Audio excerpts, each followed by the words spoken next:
In the peaceful village of Umunkama, life was simple and untouched by modern technology.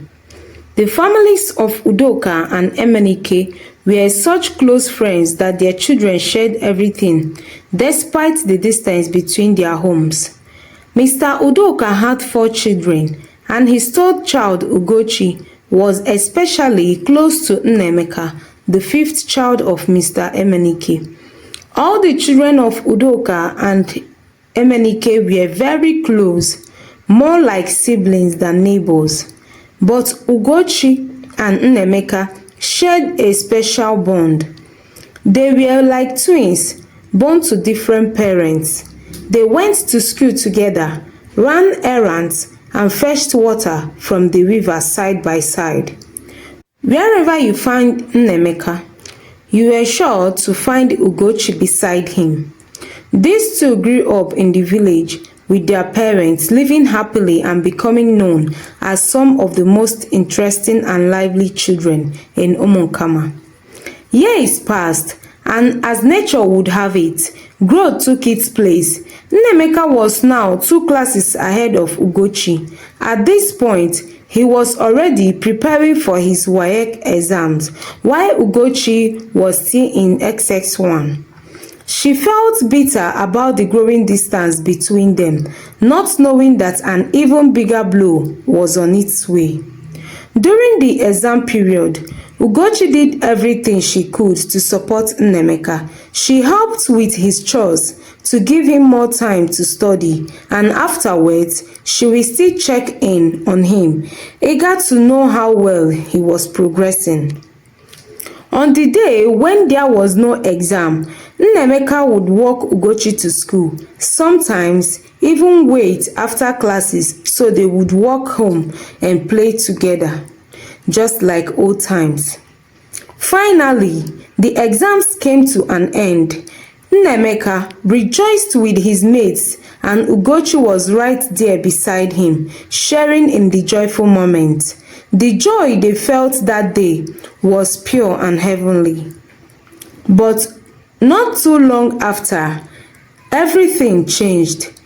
Nnemeka's aunt came from the city to take him along with her, so he could begin his university studies.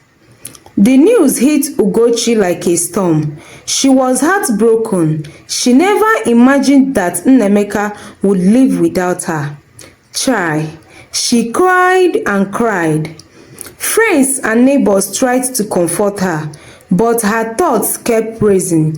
First, it was walking to school alone, and now he is finally leaving.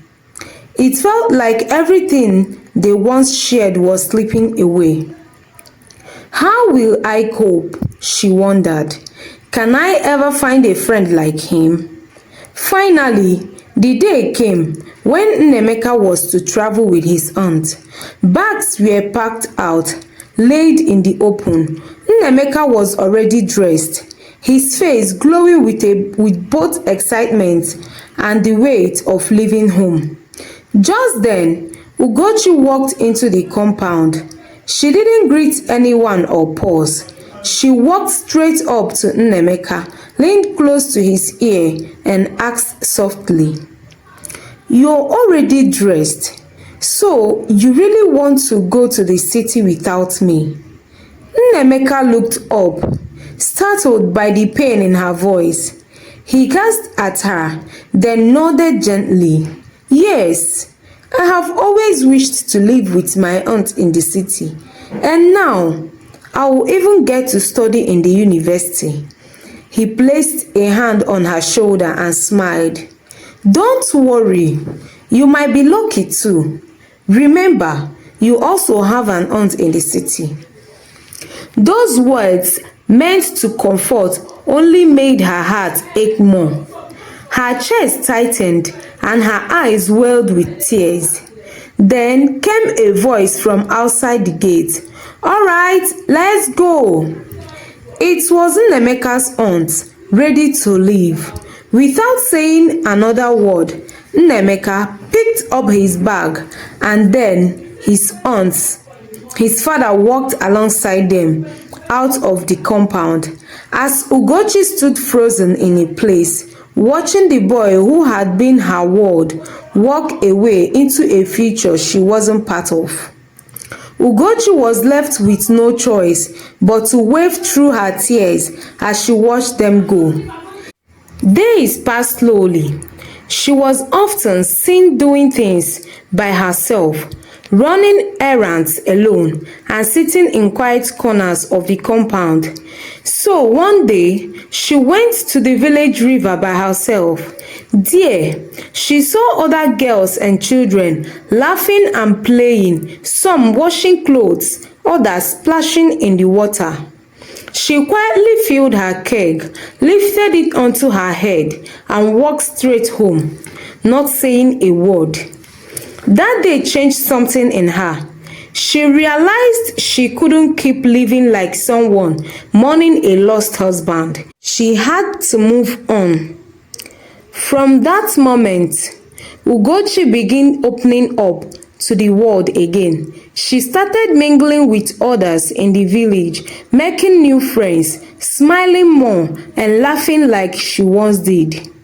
Her spirit returned. Ugochi became a regular presence at village gatherings and dances. She was a gifted dancer, and soon everyone knew her not just for her grace, but for the light she brought with her presence.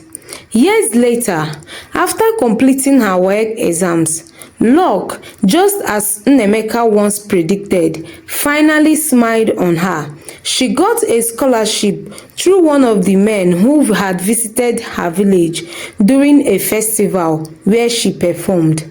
He had been captivated by her talent and energy. He sponsored her education, covering all her bills, and she got a space in the school hostel in the city. Ugochi had blossomed into a stunning young woman, one whose presence turned heads effortlessly, but beauty wasn't her focus. As lectures began, Ugochi threw herself fully into her studies. Each day, she walked with quiet determination to her classes and returned to her hostel to study. "Hello, it's Friday, baby girl. Let's hang out," came a cheerful voice of her roommate one afternoon, already dressed and ready to leave. Ugochi chuckled and replied with a bright smile, "Oh no, just go. I will join next time."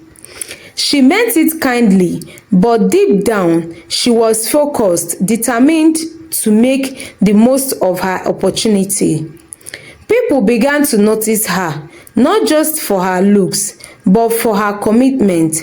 Whispers followed her down the hallways. Why would such a beautiful girl stress herself with all this studying?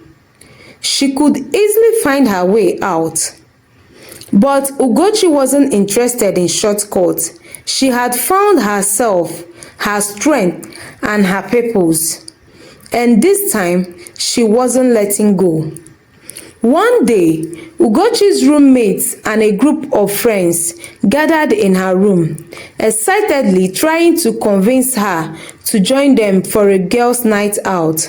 But when they stepped out in their chosen outfits, Ugochi was left speechless. "You mean we are going out dressed like this?" she asked, eyes wide open as she took in their nearly revealed clothes. They laughed it off.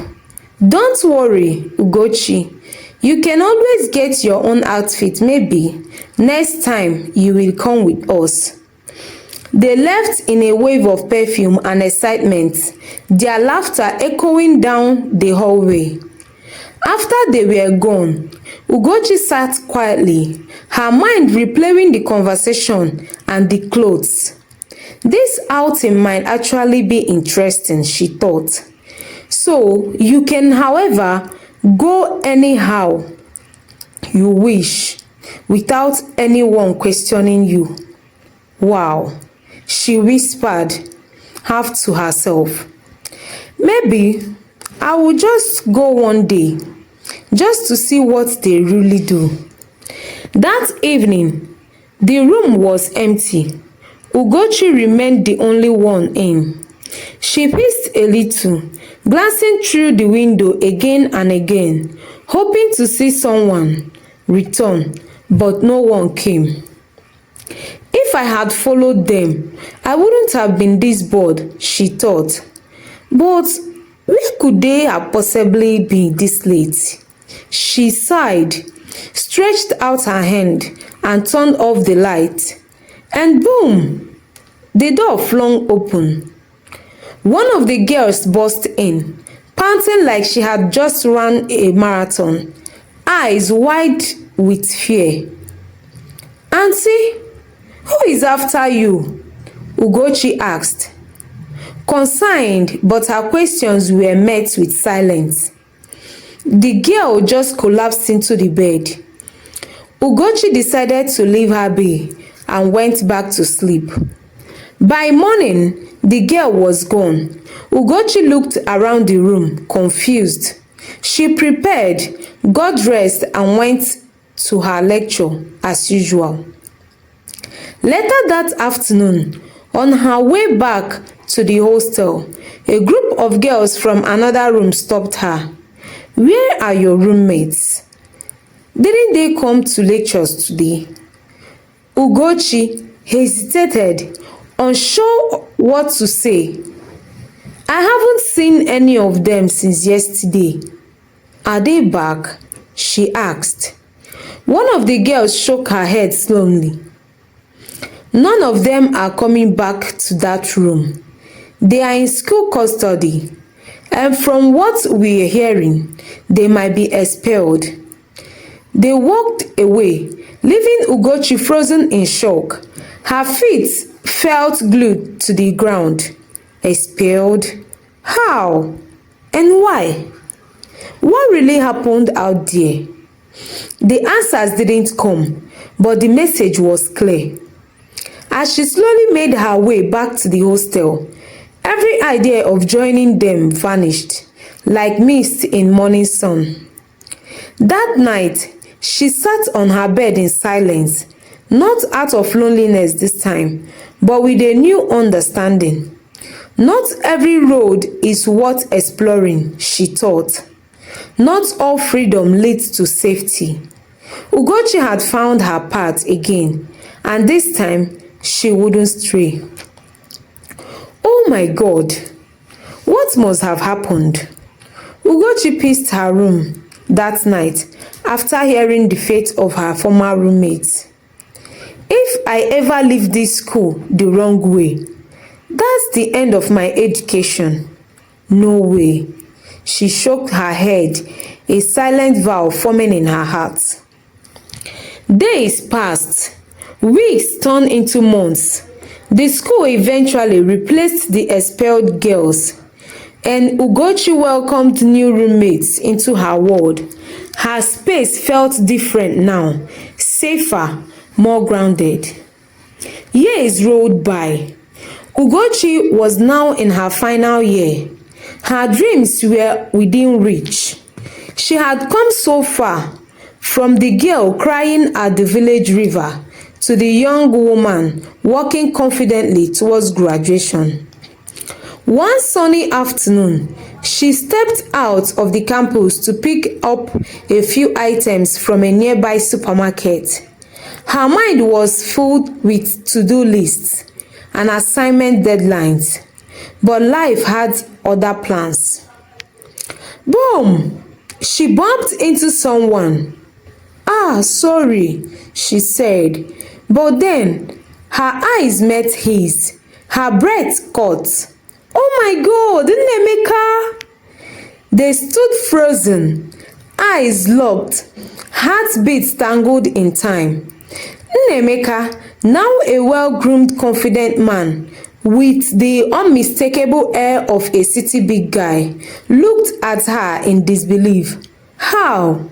I mean, when did you come to the city?" he asked, holding her hand gently, still stunned. "I've been here for almost 4 years now," Ugochi replied, smiling through a mix of emotions. And I haven't set an eyes on you. He shook his head in disbelief. She chuckled. I don't go out much. The school is huge. Anything you need, it's already in there. Nnemeka looked at her, eyes glancing with a mist of admiration and something deeper. Wow, you are even more beautiful than I remember. Ugochi laughed, blushing slightly but keeping her composure. They talked and talked and talked. Before parting ways, they exchanged contacts. As they walked off in opposite directions, both glanced back at the same time and smiled. Something had begun again. But this wasn't the same as before. Life had changed them both. They weren't kids running errands at the river anymore. This was the beginning of something else, and only time would tell what it would become. Ugochi and Nnemeka had been best friends since childhood, so when they reunited in the city, it felt like nothing was left to discover between them.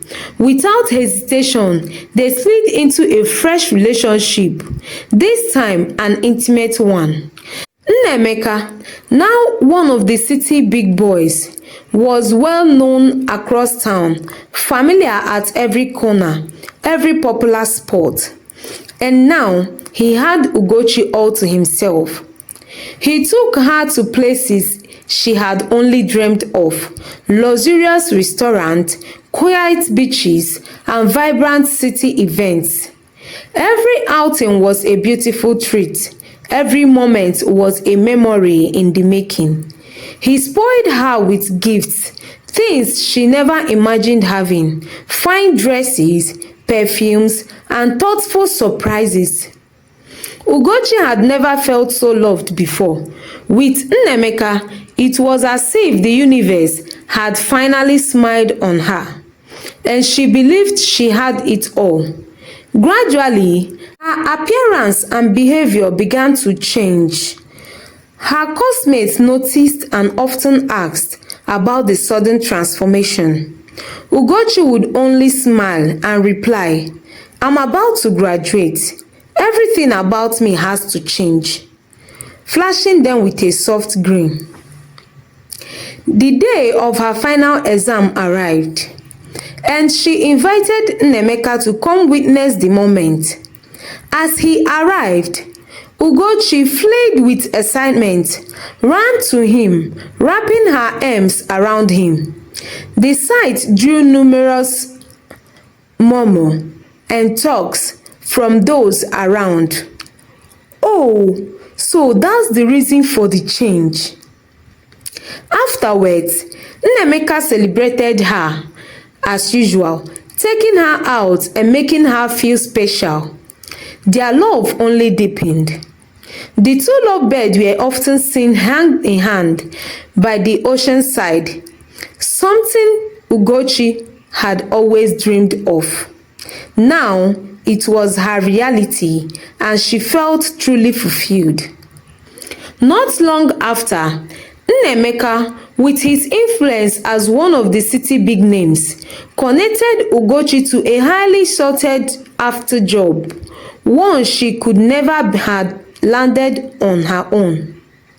The position came with its own apartment, and everything happened so quickly that Ugochi felt like she was living someone else's dream.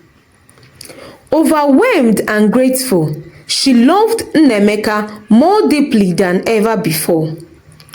Deep within her, Ugochi made up her mind it was Nnemeka or nothing. He needed to say the words.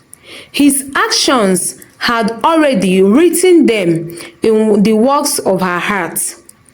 She was convinced that someday, somehow, she would have the man of her dreams completely to herself. Months passed. Ugochi was thriving in her new job, embracing the soft life she had long wished for. Everything seemed perfect, almost too perfect. One quiet evening after work, she decided to stop by Nnemeka's office just to surprise him and maybe spend some time together. As Ugochi placed the call, Nnemeka's voice came through, calm and steady. "Come wait at my office," he said. Without hesitation, she headed there. On arrival, she pushed the office door open and stepped in. "Ah!" she gasped, her eyes scanning the decorated room. Rose petals on the floor, soft music in the background. "What's going on?" she asked, blinking in surprise. Turning to the other side of the room, there he was, Nnemeka, kneeling with a ring in hand. "Please marry me," he said, looking up into her eyes. His colleagues, already in the plan, began clapping. Ugochi turned towards Nnemeka. She smiled, booming through the shock. "I will marry you," she said softly, with tears of joy falling her eyes. They embraced warmly, and the whole office burst into cheers and applause. A few weeks later, hand in hand, they journeyed back to the village to inform their families. The news came as a sweet surprise to both families, but after a few joyful expressions and shared memories, they gave their full blessings. Everything seemed to be falling perfectly in place. After spending some days in the village, Nnemeka and Ugochi returned to the city to begin planning their wedding. Back in the city, life returned to normal, but with a touch of excitement as they slowly made arrangements for their big day. One day, Nnemeka and Ugochi went for a routine check-up. Since they already arrived late, they were asked to return the next day for their results. When they came back, the doctor looked at them slowly and said, "According to the results, your partner may not be able to conceive." Ugochi and Nnemeka exchanged a stunned glance. "What do you mean?" Nnemeka asked, his voice tense. I'm just interpreting the lab results," the doctor replied gently. Immediately, Nnemeka stood up in anger and walked out of the doctor's office, leaving Ugochi behind. Heartbroken, she slowly picked up her bag and followed him. At home, silence filled the air. They sat apart in different corners of the room, lost in thought, tears streaming down their faces. The weight of the news hung heavily between them. Nnemeka walked over to where Ugochi sat on the floor.